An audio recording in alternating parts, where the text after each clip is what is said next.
Olson, Program Director. Glad to have you here. And before I get started with introducing our speaker, I want to mention that this is part of our fundraising series, this program. And Merrigan and Company is a sponsor of this series. They don't have someone with us today to say hello, but I want to recognize them, and you're probably familiar with them. They work with a lot of nonprofits on strategy around communications and marketing. So, Merrigan and Company. And I want to introduce to you our Director of E-Learning, Timoni Summers, who wants to just take a minute of your time to talk a little bit about e-learning on our website. Thank you. And I'm going to use the microphone because it's morning and I don't have a voice yet. Good morning, how are you? Morning. Awesome. I am going to just show you guys real quick a few things in our e-learning center for when you do want to stay off the road. You guys are the brave ones. Oh, it's okay, I got it. I'm going to turn away from you guys for just a second. So on our, oh, sorry, that's my face. I'm trying to get it off our website. So on our website, npconnect.org, click on e-learning center up here. And I put it over here because I don't know how low times internet speed would be. Our e-learning center has a ton of stuff for you guys that's on demand. All right, I'm just gonna raise my voice. So lots of downloadable webinar replays, toolkits, videos, stuff that you can just access online. There are online courses as well. And most of you guys are members of Nonprofit Connect. A lot of our webinar replays and other resources are free for you guys as members. And then there's a member discount on anything that does have a fee. We're sorted by type or by category. Funds development has 17 resources as our #1 biggest category. And then 3 things that I think might be helpful for you guys if you're attending this program. And Noreen and I will email these links directly to you. But just so you can see them, we have a webinar replay specifically on fundraising stage appeals. We have a new video toolkit for newer fundraising professionals, if anyone is newer to career or has a newer colleague or teammate.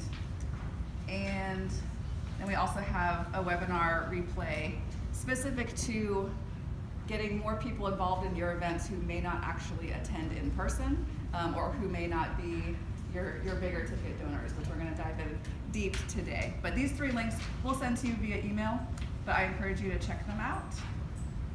And if you have any questions about access, e-learning, any requests, stuff that you want, if you think of anything, email me. I'm tsummers@npconnect.org, and Noreen Olson, send out the info. Thanks, Timoni. And I am going to use the mic because It was cutting out for me, I think, because I was turning away. you're turning away.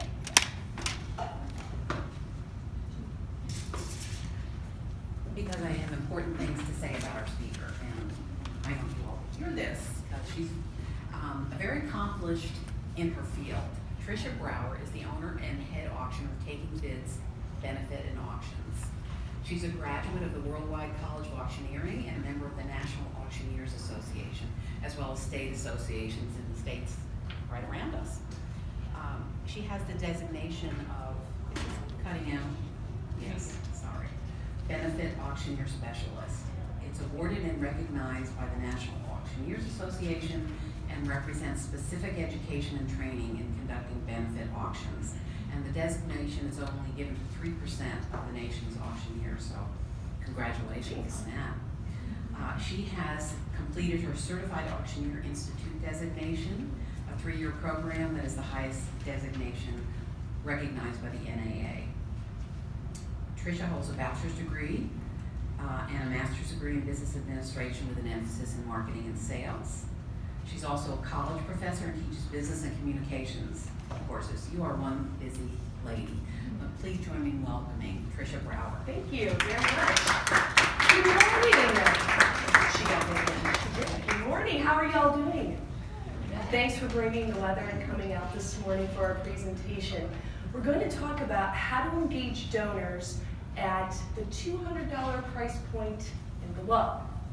And the reason why I feel that this is an important topic is I use the Sam Walton philosophy. Who is Sam Walton? Walmart. He founded Walmart. Now, what a lot of people don't know is that when Sam Walton first got started, he actually owned a franchise. And he had to play by the franchise's rules. And he realized he didn't really like some of those rules because he didn't see the opportunity to maximize on all the opportunity of people coming into his store with money to give. And so he started breaking some of those rules. And what Sam Walton's philosophy was, a small percentage of a large number is still a large number. And he focused more on volume and turnover rather than high margins. And it's the same philosophy that we apply to our fundraising events. You know your top donors. You know who those people are. It's the 80-20 rule. 80% comes from 20% of your donors, correct? Okay? But who are those other 80%? And how do we focus on them? And how do we engage them at a donation level that is meaningful and important to them? That's what we're going to talk about here this morning. So the two things that I would like you to take away, or I hope that you can take away today, are number one, why is this important? Why are we talking about this? And number two is, how do we do this? So we're going to go through that this morning. We're going to start with the why is this important, and then we're going to move into the how do you do this part of today's presentation. Now this presentation is for you. I will ask if there are questions throughout the presentation, but ladies and gentlemen, I encourage you that at any point, if you have a question, just stop me, okay? Hey, question over here, and I'm more than happy to answer those. I will also leave just a few minutes at the end of it, because I know that you all need to go to work, or maybe you're playing hooky. I'm not here to judge, it's totally up to you. But that you have a couple of minutes to come up to me afterwards and ask any questions that you may have as well. In front of you is a packet. PowerPoints for this presentation are boring. Really? What are you going to put on a slide about this? So there's a packet there for you to take notes on there and jot down your thoughts that apply to your organization as we go through today's presentation. And so that's where we're going. So the first off, let's talk about Target. How many of you have been to Target? How many of you have left Target $4 million later and you didn't understand how that happened? Okay, it's happened to most of us. If you haven't done it at Target, you've probably done it at Costco or Sam's Club or wherever your thing is. You went into the store for 3 things and you left on with a whole cart later and a whole bunch more money later. Now, ladies and gentlemen, do you think that happens on accident? No, it is 100% calculated and part of Target's plan. They do it to you on purpose. They study the psychology of how do you go into the store? How do you move throughout the store? Do you know that there are heat sensing technology that monitor the patterns of flow so that they can adjust where to place things based on where you move? Okay? Why is the candy right here at the checkout line? Why? Mommy, mommy, daddy, daddy. Right? You can only hear it for so long before you go, oh my goodness, put it in the cart. Right?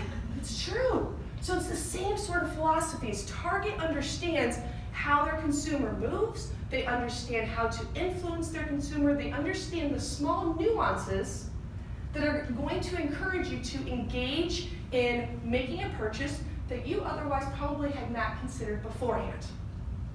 How many days a year is Target open? It's 365, right? They're online now, so they never close. Their physical stores are probably open, 363 days a year? Maybe they take off Christmas. I don't know. I don't even think they probably close for much else any longer. So they're open 364 days a year, their physical stores are. Your event is a retail store, but you're open for 5 hours.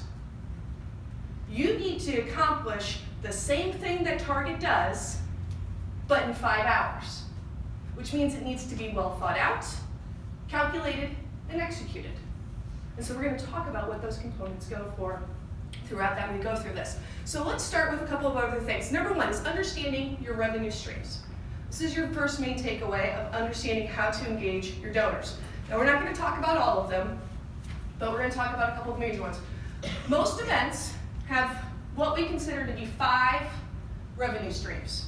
Ticket sales, sponsorships, those are done pre, right? You do all that beforehand, maybe at the door night of. Those lovely people who didn't register beforehand, y'all love them, right? No? Nobody does? Okay. Silent auction, live auction, and funded need. We group funded need into that one. And then your additional revenue generator, which we're going to talk about games and raffles, those sort of things. I'm going to focus on the last three: your silent auction, live auction, and funded need, and your additional revenue generators. Now, before I launch into some of that, I'm going to pre-warn you that sometimes during this conversation, I say things that you already know. That's okay. But I hope that I say one or two things that you hadn't thought of or that you think about in a new light. One of the things that I have found in working with organizations from coast to coast, north to south, and all across all along the way, is that humans are humans. We're really not that complicated. Our behavior is pretty predictable. That's why Target understands what they can do. How many times have you gone into a Target, multiple Target stores and they all look the same? Or pretty darn close. Because they understand humans act the same way. We are fairly predictable people. So the things that we've been studying and learning, we can apply to the same sort of philosophies along the way. One of the things that I hear constantly is that I hear a decision, why are you doing it that way? That's the way we've always done it. I want to challenge your thinking that anything that you're currently doing at a fundraising event, that the only reason why you can answer why you're doing that is because that's the way we've always done it. It's an area where you need to focus on. It's an area where you need to look at. Now, I'm not saying you need to change it, but I'm going to challenge you to really look at it as you go through this. And so let's look at your audience. Let's understand some breakdown of your audience. So I'm going to use a pyramid as a graphic. This is going to be the best looking pyramid you've ever seen in your life. That really threw me for a loop because it wrote in brown, but it says it's blue. Okay. What happened there? My art teacher from kindergarten would be so proud. All right, so we have a pyramid. This represents the entire breakup, or the entire audience that comes to your event. All right, this represents there. Let's talk about how much money they have. Anybody want to know how much money they have? Anybody want to know? Oh, thank you. There we go. All right. Yes, I know it's early in the morning. That's okay. What do they have? So first off, I'm going to give you a couple of statistics here. First thing is, we're talking about the standard event. The typical event, couple hundred people. Your ticket price is anywhere from $50 to $75 to about $250. Now, if you're doing an event where you have a $500 ticket price, a $1,000 ticket price, you really are appealing to a more affluent group, and some of these things aren't going to apply. But for the standard average event, this is what we know about your audience. First off, 50%. 50% of your audience has less than, anybody want to take a guess how much money they have to give you? Anybody want to take a guess? 500. Very good. They have less than $500 to give you. And that counts your ticket price. So they have, if your ticket price was $100, they have $400 left that they can give you. Now that doesn't mean they will, but it means they could. Now there's one thing that is a hard pill to swallow. I've talked with a lot of people like, we want 100%, we want everybody who comes to do something, silent auction, live auction, funding, we want 100% participation. You're not gonna get it. There are some people that are like, well, my ticket is my donation, right? Never gonna change their mind, and that's okay. That's okay, let it be. That's all right. You're not gonna change their mind, so let's move on to the other people who we can. So 50% of your audience is less than $500 that they wanna give you. Next up, 10% of your audience. This all gets broken down now, we're in there. They have approximately 500 to 2,500. Another 10%. Sorry, 20%. There we go. 10%, so I have notes. 2,500 to 5,000.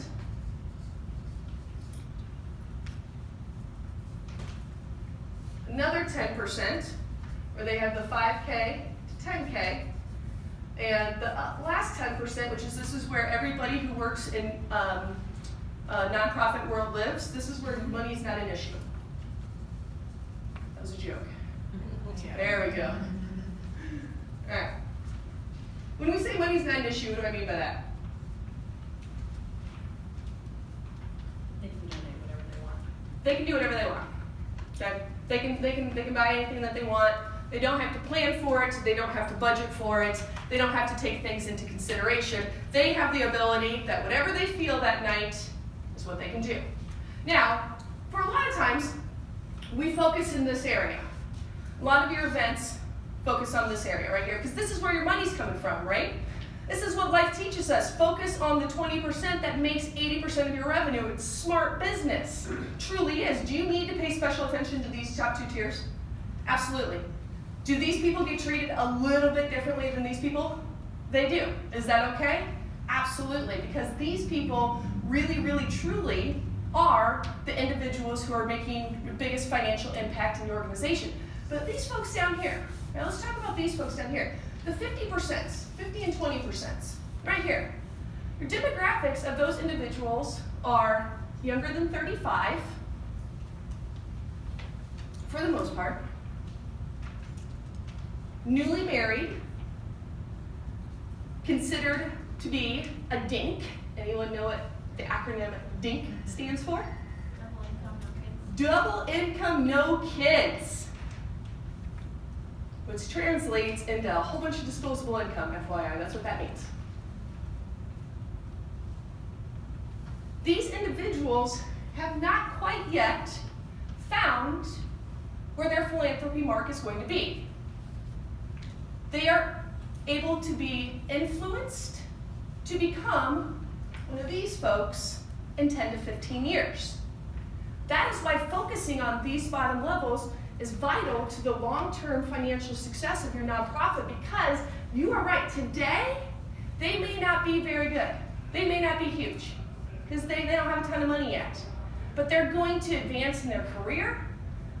Whatever the case may be, their financial situation will change. We know from studies that as we get older, we tend to make more money. And so at some point, there will be a shift. And when that shift happens, it is going to happen when an organization has made a meaningful relationship with that donor, okay? You know, you don't want to be the drunken brother-in-law who only makes the phone call when you need something. You want to be the brother-in-law that, you know, calls on the kids' birthdays and makes a stop by at Christmas, and then when you need something, then you call. It can't be just when you need something. So by developing a relationship, and when they come to your event, they still feel engaged, they feel important, they feel that they've made a difference. You have got them. You've got them. They're like, yes, we love this organization. These are our people. Now, when I have money, guess who's going to get it? You are. Make sense? All right, moving on. So let's look at how many people this equivocates to. Again, we're going to look at the average event here in KC. We're going to talk about your average statistics. So, average event size, about 300 people.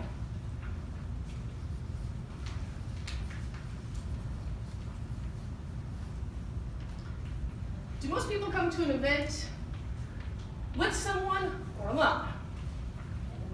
With someone. So you have 300 people, but the more important question is, how many wallets do I have in the room? So if I have 300 people and the vast majority of them are coming with somebody else, how many true bank accounts do I have in the room? 150, okay, because you divide by 2.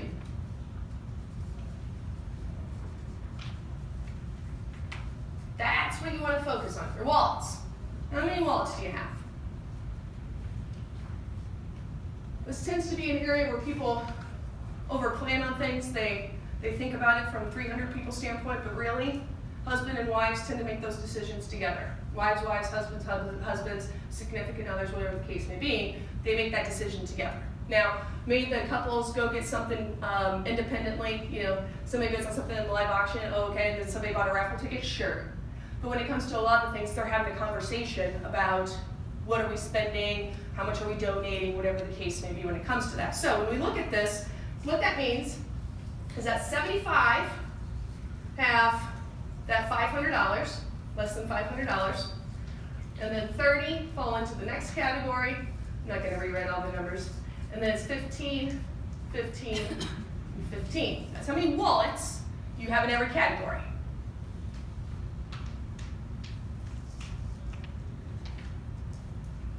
So again, huge chunk right in here. Huge chunk of your audience falls into that bucket. It's where the majority of the money is. So how are we going to engage them? How are we going to do this? We've talked about the 80-20 rule. We know that 80% of your audience falls into that bucket right there. The 20% is affluent, they're up there. So we know that the other 80%, we're going to build the relationship that when they give in any capacity, they have made a mental commitment to you. It is one of the #1 laws of the power of influence. Once people have committed an action, they mentally and psychology feel the need to continue to represent that belief. So for example, let's say that somebody came and knocked on your door and they said, "Hello, my name's Trisha. I'm here representing water conservation. Do you believe that water conservation is important?" Now, how many people are going to say no? Not a lot, right? Not a lot of people are going to say no. But so most people are going to say yes. Now, what we found is that in a study where people just went around and said, "Hey, we need to conserve water. Would you be willing to just be mindful, conserve water? Here's some ways that you can conserve water. Would you be willing?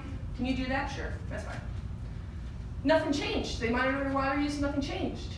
They sent somebody to their door first, the next round they said, "Is water conservation important to you?" "Yes, it is." A couple days later, a person shows up. "Would you be interested in helping us conserve water? Here are different ways to do so."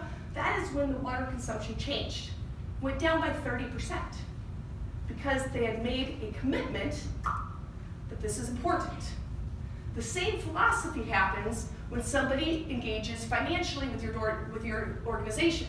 Once they've made that financial impact, they say, "This organization is important to me." You've got to get them in there. That is why this is so important. So how do we do this? What do we focus on? So I talked about before that we're going to focus on live auction, silent auction, and your fund to need. And so the first one is this, in doing this. Communicate, communicate, communicate is the #1 thing that you can do to help these people in this bucket come to your event prepared to give you money. My specialty is conducting fundraising from a live event perspective in the form of auctioneering style. That's what I do. And it breaks my heart that I'll sell a trip, and it could be a condo for 6, it could be a condo for 10, it could just be a vacation for 4, it might be something along those lines. And people come up to me and they say, "Oh my goodness, I wish I had known about this before I had come tonight because I could have planned and I would have bid." The vast majority of your audience cannot make major financial decisions the night of your event, but it continuously surprises me that over and over and over again, your audience has no clue what you're offering them to do before they show up that night. Like, "Oh, we're going to surprise them with a trip to Hawaii." Who can go to Hawaii just with no planning? These people have been to Hawaii. Trust me, they've been. These people want to go. But they have no idea. They have not looked at the property online. They haven't calculated. How many of you plan vacations and you do things like, how far is it? How far is the hotel from the airport? What are the reviews online? What are the activities? How many of you do that? Because I do. How many of you have, the thing like, the condo sleeps 6 or whatever the case may be. It takes me a month and a half to get a lunch with one of my girlfriends. Our schedules are so crazy. You think that you're going to be able to convince 3 families in a matter of an hour to figure out a schedule where you're going to be able to go use the condo at the same time? No, you're not. You can barely plan lunch. You need time. People need time to do this. They need time to plan. They come and they're like, "Well, all right. I would love to bid, but I didn't know what I was doing beforehand." Communicate, communicate, communicate. For the most part, people do not like a surprise. They need to plan. Now, that does not necessarily mean that these people will be your high auction dollar winners. It still may not. But remember, this 30% had up to $5,000. They had up to $5,000, okay? But they're also the individuals in here that cannot afford to spend money willy-nilly. They're not gonna be like, oh, $5 grand, what? Like that's their entire vacation budget. And if it stinks, that's terrible. So they do need to plan on there. That's where these folks come into the equation. They have the ability to be bigger donors, but they can't do it without advanced planning. Does that make sense? Very good. All right, step 2 is silent auction revenue stream. Let's talk about silent auctions for a few moments. If you have an item that is worth $100 retail, anyone want to take a guess at the number of dollars it's going to bring in your silent auction? $60. It's your average rate of return, $60. That's it. It's considered the deals section. I call it the garage sale. Don't hate me for that. I don't say it to them, I always say it internally. Do I look for deals there? Absolutely.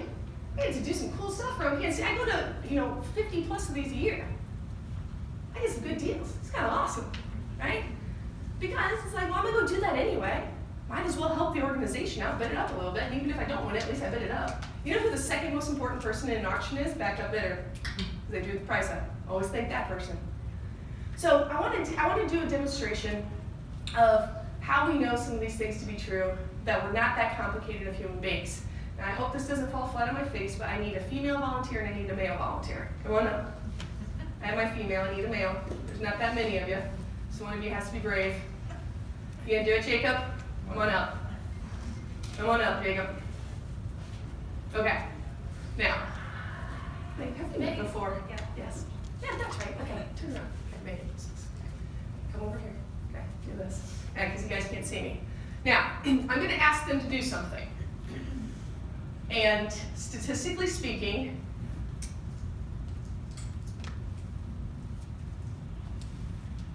okay, that's what they're going to do. All right, so turn around. Face the audience. I'd like you to both look at the heel of your shoe. Look at the heel of your shoe. Look at the heel of your shoe. Look at the bottom of your shoe. Okay, we got one, the other one did, okay? Go ahead, turn around again. So we're 50-50. I'm going to ask them to, okay? Okay, so turn around. If you were getting ready to jump in the shower and you're going to take off your t-shirt, demonstrate how you would do that. Okay, right? So, behaviors, okay? Look at your cuticles, look at your nails. Everyone in the room, look at your nails. Okay, how many women did this? How many of you guys went like this? Okay, we're humans, go ahead and have a seat. Give them a round of applause. Okay. So what we know is that as humans, we're really not that complicated. That we know how we're going to behave. And what we know in a silent auction is that people are looking for deals. That's what they're doing, right? So your silent auction is a way to engage your donors that are more in this bucket. More in this bucket right here. That's where they are. This is who your silent auction is geared toward. In addition to that, it is more female driven.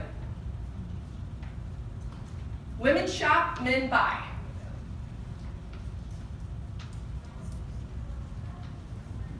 How many men are like, let's go to the mall and walk around? We got one. Everyone else is like, no. How many men are like, I'm going to the store for 2 jackets, 3 shirts, a pair of shoes, a belt, and 4 pairs of pants? Right? And you're out. And you don't even care. You're like, I like it, I like it, I like it, I like it. What? Right. As ladies, we will go browse the racks. Like, how many times do you see guys in TJ Maxx? They don't want to sort through these things. So your silent auction, the reason why I tell you this is because your silent auction is going to have more success in those price points that are lower, that have a stronger focus on female things. Now that doesn't mean that it can't have male-driven things, but it just means that the females are going to be the ones who are probably bidding on those items. Do you still want your leaf blowers and your tools and things like that? Absolutely. Anything that would be considered more masculine, you do. But just know that's going to be females who are most likely going to be bidding on those items.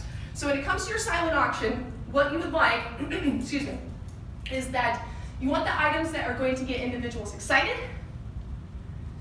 Intangible is way more popular than tangible. Here's a floor rug. No. Oh wait, what's the floor rug? It's a hard sell. But tickets to go to the theater, tickets to go to a museum, things to go out to eat, movie passes, booze and food all day long. People like those sort of things. So focusing on your silent auction is going to drive those prices up. The next one is your live auction. Now we talked about a couple of things here. Again, most of the time your live auction isn't going to have much stuff that's going to fall into this category. It might, depending on your event, it might do this, okay? But for the most part, you're probably more in these buckets, this area here. You know, the 1,000 to 5,000, 7,000 range. That's about where your bread and butter for a live auction is probably going to fall. But you still don't want to disengage these folks, right? You don't want them to not be able to feel like they're a part of it. And so the first step, again, as I said before, communicate, communicate, communicate. If you can't communicate things in your silent auction, that's okay for the most part. It's probably not going to influence the outcome of that. But then communicate your live auction items as much as you possibly can is where you're going to see an increase in revenue from these folks here. Pre-marketing your events, using social media to push them out, using your email communication, a newsletter, phone calls. Thank you for buying a ticket, and an email goes out to them. We're so excited that you're going to come. We have some great things that are going to be in our auction, or great ways for you to help us that night. Here's how you can do that. Let them know before they come. That's the number one way that you're going to have growth in your silent auction for individuals who are in your lower brackets. Does that make sense? Okay. Step number 4, fund a need. Fund a need should be the biggest revenue stream of your night. You should, number of wallets, okay, number of wallets. So if I have 150 wallets, statistically speaking, you should have 65% of participation of those 150 wallets in your fund need. If you're falling below that, there's a disconnect somewhere. So go back, count up how many people gave, divide it by however many, divide your number of teams by 2, and divide those together, see if you're falling around 65%. If you're higher, whoo-hoo. But if you're lower, now you need to evaluate what's happening. Why are we not engaging these folks? Give you a couple of reasons why. Number one mistake that I see a lot is that organizations do not make every attendee take a bidder number. Oh, we don't need a bidder number. We're not going to bid on anything. Because they're here. They don't think they can afford anything, so they don't need a bidder number. That's true. It might be true. But what they don't know is that the fund need is going to be so impactful, so moving, so engaging that they are going to be compelled to lift that bid card at the $100 or $250 level. They just don't know it yet. But if they don't have a bidder number, how do they participate? They can't. Okay? So that one is one you want to make sure you assign a bidder number to everyone. The next one is timing. Timing of your fund need. Now this is something I could speak for 45 years on, but I only have about 5 minutes to maybe touch on this, so I'm going to give you the very condensed version, but anybody that'd like to have a more detailed conversation afterwards, please let me know. There used to be a school of thought that said fund need needs to go at the end of an event because if they don't give you something in their live auction, they'll donate it to you in the fund need. How many of you have heard that philosophy before? It's false. It's wrong. Right? How do I know it's wrong? Because we statistically studied this. This is how we know it's wrong. Okay? We have our buckets of life. Right? So this might be my bills bucket. Okay? This is my vacation bucket. This is my philanthropy bucket. Average person, $500 to $5,000, and that's 80%, 70% of our event. They have $5,000 in their vacation budget. They come. You've pre-marketed the vacation to them. They know. They're so excited. Yes, we're going to bid on it. We can bid up to $5,000 because that's how much money we have in our budget. Would you bid 5,000? I have 5,000. You're in now. 5,500. Now 6,000. Oops. Now I'm out. I don't have 6,000. I had 5. Somebody outbid me at 5,500. I can't bid 6. Okay. How much money do I still have? I still have 5,000. What bucket of my life is that $5,000 allocated to? Vacation. In that bracket, we know people don't have unlimited funds. How many folks are just so generous in their heart that they're going to be like, oh, we didn't get that trip to Hawaii. We're not going to take a vacation at all this year. Let's just move that money right there. Oh, we don't need to go on vacation. The kids won't mind. They'll understand. How many people can do that? They can't. So you're not getting that money. And people can't give to you in a funding need if their butt's not in the seat. So the second thing is timing. Oh, we're going to do fundraising at the end. Number one, don't do fundraising at the end. When we do things in life, we know we go in order of most important to least important, right? You do fundraising at the end, what did you just tell your audience? It's the least important thing, it doesn't matter. And you're doing funding need late, half your audience is gone. They've left. See you later. So the more important thing is now, do you do it at the end? Sometimes you do. Do you do it at the beginning? Sometimes you do. Do you do it in the middle? Sometimes you do. There's no cookie cutter answer for it. It's very, very dependent on so many other variables that you have going on. The number one variable is when are their rear ends going to be in a seat so that they're focused. Because if they're walking out the door, I can't get their money. Does that make sense? All right. Next thing about your funded need is that it needs to be emotionally charged. It should be a story. This isn't fact sharing time.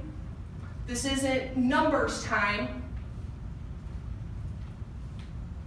Every word that is spoken in an emotional appeal, whether it be a video or a live speaker, should be able to be understood by a 5th grader. What reading level is the newspaper right now? 8th grade. Okay. It needs to be vocabulary that we can relate to and that we can understand. Don't use scary words, especially like healthcare ones. Healthcare ones can be very, very scary. They can. And not only are they scary, people don't understand. They don't get what that is. One of the things that I do within our organization, because this is the part I'm so passionate about, because I truly believe a trip to Hawaii is going to sell for about what a trip to Hawaii sells for. It is, okay? A good auctioneer, that's going to fall within 10%, because it is what it is, right? Not a lot that you can really do there. But it's the funded need where you can make the impact. And I have some clients in the room that we've had this conversation before, and it makes the biggest impact. What is your message that you're communicating? I worked with a young gal, and we coached it, and she was a speaker for lungs, okay? That's what they focused on. And she gives me the first drafts of her speech, and I have a healthcare background. That's where I worked before I became an auctioneer. And I said, I have no idea what you're talking about. And she said, well, this, and this, and we broke it down, and finally, after about an hour of her 4-minute speech, the point being is that at 16 years old, she never once got to enjoy a slumber party, a birthday party, or go out for sports because her asthma was so bad and her breathing machine was so big that she couldn't afford to go anywhere without it, and she never had any of these experiences as a kid. And her parents had to sit by and watch that as she would go to bed and cry because she didn't get to go to her best friend's birthday party. Now, is that a story you can relate to? Yeah. That you can relate to. The medical jargon, Statistics, Tell me a story. So your funding needs to be story driven. The next one, the last point, step 5, revenue generators.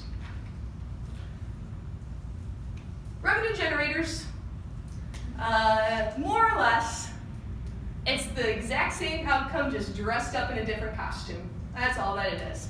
And there's a ton of different ways to do these, and there's a ton of twists. You just have to find what's fun for your organization. And this tends to be an area where I see some people fall into some bad habits. Oh, we play heads or tails. Well, how long have you been playing heads or tails? 27 years. Maybe we change that up. Okay? Sort of thing on there. Well, we've been doing this forever. Huh? Maybe we change it up. It's the same thing. Let's just dress that up in a different costume so it has a new look and a new feel. People get bored. It's the number one reason why people do not want to come to your event. Because they're bored. Been there, done that. Right? So let's give them something else that they can do. Revenue generators are the number one that you can engage people with less than $200. Silent auction's great. Yes, ma'am.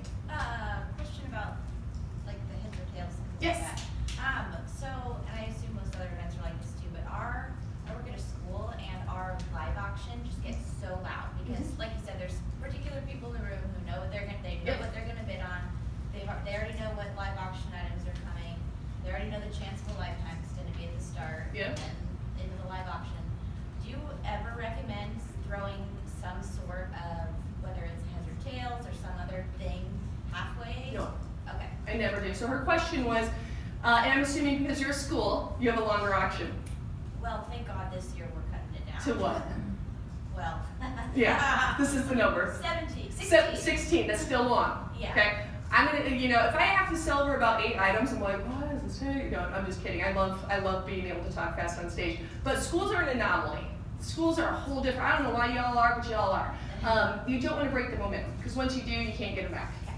So keep it going, sort of thing on that. Do it at the beginning or doing it at the end. But that's a good question, though. That is actually the bigger question of where do you do these?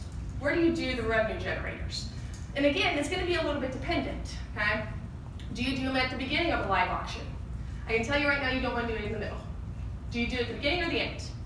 Well, let's talk about a couple of different things. What do they have to do in order to participate in your revenue generator?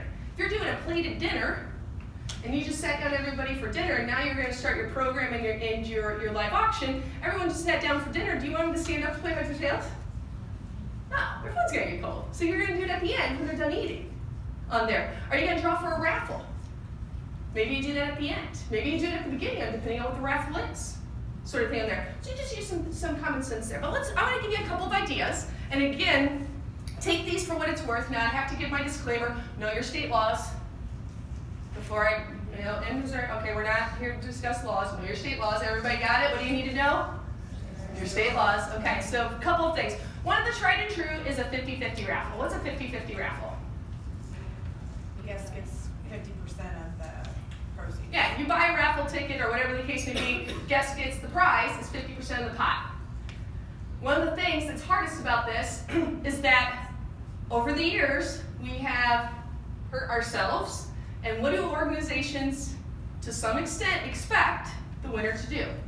Give it back. Give it back. Now, folks, I have been at some events where that pot gets kind of big. I mean, we're talking $1,000, $2,000, $3,000. That's their take home. We just saw here, right here, the vast majority of your audience doesn't have that much money. So is $1,000, $2,000, $3,000 pretty significant to this population? Do they want to give it back? No. They're like, man, I need a new air conditioner, I need a new heater, my kid needs braces, I want to buy the trip to Hawaii later in your auction. They don't want to give it back. So we have seen one of the snafus of this is that this doesn't do very well anymore because people are like, again, $20, $30, $50 to this group, it's not meaningful money, but it's not insignificant either. And so it's like, well, if I win, I have to give it back, so what's the point? Does that make sense? So if you're going to do a 50-50 raffle, I'm not saying you shouldn't do it, but just like communicate it in a way that says, we want you to keep the money. Please go do something with it. Now, if they happen to be nice and give it back, that's still a nice bonus, but you're going to see the money you make go down because of the social pressure to give it back. Blue line. This is in your silent auction. This is the way to get your silent auction a little bit more fun. How many of you have done blue line before? Or green line or whatever? Oh, yeah, this is a new one. Okay. Again, my wonderful drawing skills, right? So you have your bid number, and you have the amount. Okay. Now there's a whole science behind silent auction. If I have a $100 retail, where should I start my silent auction item on average?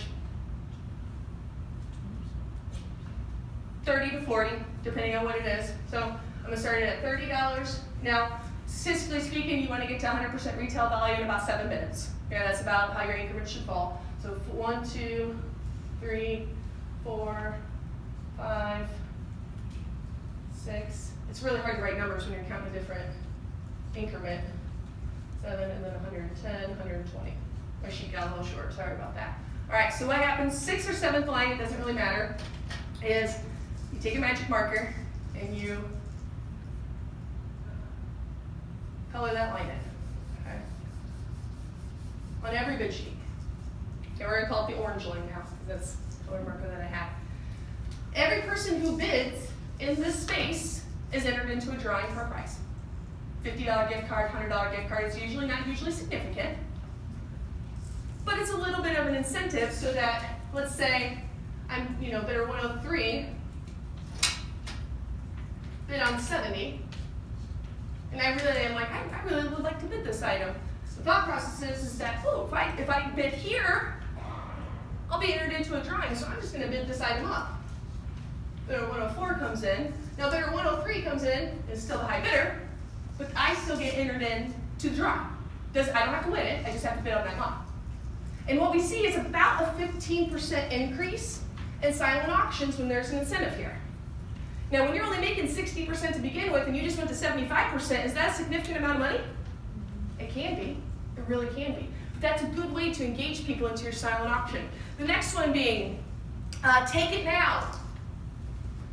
Take it now is essentially buy it now. Who owns that phrase? eBay, which is why it's not written in my packet, okay? Because eBay owns that. Take it now is where people just purchase it for a flat dollar amount. It could be gift cards, okay? If you have a $25 gift card for Amazon, how much should you be selling it for? At least 25, if not 30, because people will pay it, right? But this is also a good place because there can be some items that you get for your silent auction that don't sell well or at all. And it's embarrassing because that really nice chiropractor, love them all day long, nobody's bidding on their package. Their sheet's empty. Okay? You can take that, put it in the take it home now, put 50 bucks on it. If somebody wants it, they pay 50 bucks and it goes out. But there's no embarrassment of lack of bidding. So those are things for gym memberships. Really? The photography? Come on. Martial art? You guys are laughing because I'm naming them, aren't I? You're like, and every single one of you across all different organizations all see the same thing because humans are humans. So that's where you can take those things and kind of hide them so that they're not quite as embarrassing. Yes, Kelly? So you shouldn't put the bid it or take it now on every bid sheet, just on your dogs? No, I'm just saying that you could, that's two different things. So that's two different things. So you're saying to put like a take it now on a sheet? That's not what I'm talking about here. Take it now should be, in my opinion, not on everything, because there's an auction for a reason, okay? And it should be, if it's truly something that's high value, 200% of retail. Otherwise let them auction it out on that one. Take it now is where you have, a wall, and they're just pinned up, and they just have a dollar amount written on them. There's no auction, there's no bidding, they just pay that dollar amount and they get to take it home. So on gift certificates that have, an exact value. Yes. You would possibly put 30s Yes, and 25? absolutely. Especially for higher ones. And a gift card frenzy, is that on my list here? Yeah. So I like to start, especially for your medium-sized auctions, I like to start my live auction with what I call gift card frenzy, and it's a list of about 20 to 25 gift cards. And I give a whole little speech, and I'm going to have to talk a little bit fast because I want to be respectful of everybody's time. But ladies and gentlemen, all right, here we are in the live auction now. Here's what we're going to do. How many of you got a bid card when you came in here tonight? Woo! Now, we're going to start this up. I want to get your arms warmed up so that you are ready to bid in the live auction. We're going to start with a little game I call Gift Card Frenzy. The volunteers went out and tirelessly worked to get gift cards for this organization, but they can't use those for their event. So what we're going to do is I'm going to say the name of a place, a dollar amount. First bid card I see in here, or the first one I feel like calling out, it's going to take that gift card home for the same dollar amount that it is. Now, with that being said, some of these gift cards are a little bit more popular than others, and if I see a lot of bid cards go up in the air, I might just have a little bit of a mini auction and see how much we can get for that gift card. So who would like $50 to Oklahoma Joe's, or Joe's KC? Bidder 163. How about $25 to Amazon? Bidder 103. $25 to Target. Bidder 107. And I just sell them all, bam, bam, bam. That's gift card frenzy. But then if there's so many of them. Yep, so usually the Amazon, Starbucks, Joe's KC, Bristol, those types of things will bring a lot. So I'll say, all right, you have it, bidder 163, you have it at 50, but who would take it home for 60? 60, 70, 80, 90, 100, which would be 110. You say no, sold it for $100. Sort of thing. Okay. And it's a lot of funniest things going on there. Dice roll. You start those after value? Always. Now, if it's a, but it needs to be popular, well-known places. If it's a gift card to, I don't know, wherever. I can't even think of anything. It's just a place you don't know. Car wash. Yeah, car wash or, oil change, those go in your silent. But restaurants, those types of things can all go in a gift card frenzy. Dice roll. It's just like, get a big dice, a big die, sorry, or dice, either one, you can do both. But get a big inflatable die, have them roll it, okay, $10, $20, $30, $50, and whatever number they roll is how many raffle tickets they get. It's just another twist on a raffle. Maybe they get one, maybe they get 6. It's a little interactive. Now you can do a couple of things. They can then take those raffle tickets and put them in one bucket. You can have them hang on to, split it, have them hang on to one side. Maybe you've got a few prizes that are nice but not super awesome, and maybe you put 3 or 4 different prices out, and you have them drop it in whatever buckets they want. So they can choose on there. If they want to divide, if they get more than one ticket, do they want to divide them up against a couple different buckets? Do they want to throw them all in the same one? It's just another spin on the same old raffle. Because at the end of the day, aren't these all raffles? They really are. Right? So just have a little bit of a twist. Instead of heads or tails, play truth or dare. Or not truth or dare. Totally different day. That's another presentation for another time. True or false? They get a card when they come in. It says true, it says false. Same sort of concept, but you have a few facts about your organization, about your mission. And they don't need to be long, they need to be one sentence. Okay? Our organization was founded in 1977. True or false? And they hold their card up. Oh, ladies and gentlemen, that one is true. So if they held up true, they stay in. If they said false, they sit down. And it's another way to focus that mission and get facts about your mission incorporated into your evening. Because you want them to know about you and to care, but you can't stand up in your speeches and give a bunch of facts because they're not going to pay attention. This is where they'll pay attention to that. It's a great way to get those little sound bites in to a point where they're going to actually listen because they need to know if it's going to be true or false. Fun, right? Sealed bid. And then I'm going to wrap this up. Liquor pool, very self-explanatory. People will pay 20, 30, 40, 50 bucks to take home a bottle of liquor. They will. Especially in that lower bucket, right? Because they're hitting the liquor store on the way home. So these folks are going to be more than happy to give you 20, 30, 40, 50 bucks for a bottle of alcohol because they're probably going to buy it anyway. Okay? These are your under 35 dinks, right? They like booze. Let them have it. All right?